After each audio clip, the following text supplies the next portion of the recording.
exactement d'un événement qui a frappé toutes les mémoires en Belgique, c'est le piratage du système télématique du gouvernement et tellement chéri par son Premier ministre, M. Martens d'ailleurs, c'est la fameuse affaire du Bistel que je vous propose de revoir maintenant en images.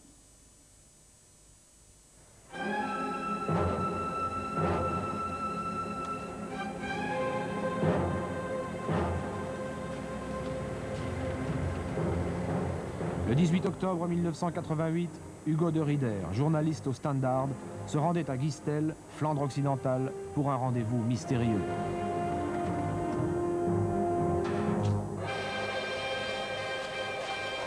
Un inconnu lui avait proposé de réaliser sous ses yeux l'effraction du réseau Bistel, le système informatique du gouvernement belge dont le courrier est hautement confidentiel.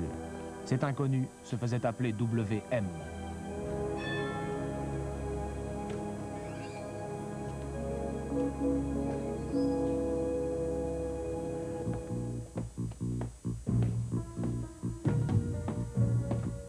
En quelques secondes, WM avait réussi à s'introduire dans la correspondance informatique d'une dizaine de ministres.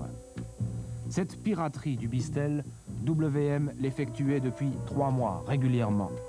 Il avait ainsi pu constater que de nombreux ministres utilisaient très rarement un système pourtant très perfectionné de gestion informatique de l'activité gouvernementale, ayant coûté plus d'1 milliard de francs. D'autres excellences ne connaissaient même pas leur mot de passe personnel.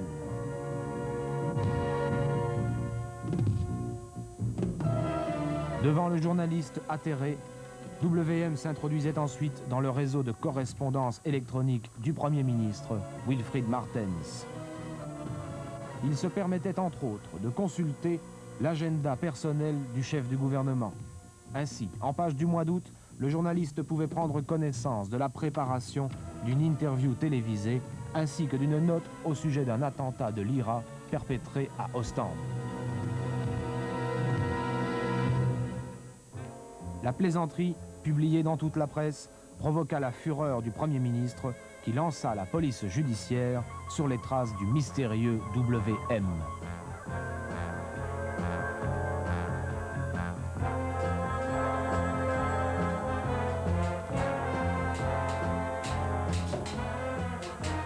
Les policiers progressaient rapidement, car n'importe qui ne peut pas pénétrer le système Bistel. Il faut pour cela posséder 2 codes d'accès. Le premier, c'est le strip Bistel, un dispositif spécial de sécurité qui empêche l'utilisateur non autorisé de brancher son terminal sur l'ordinateur central.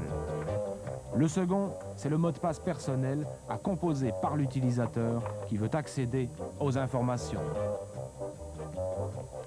En consultant la mémoire du Bistel, les policiers découvraient quel jour, à quelle heure, pendant combien de temps et surtout avec quel mot de passe WM s'était promené dans le réseau.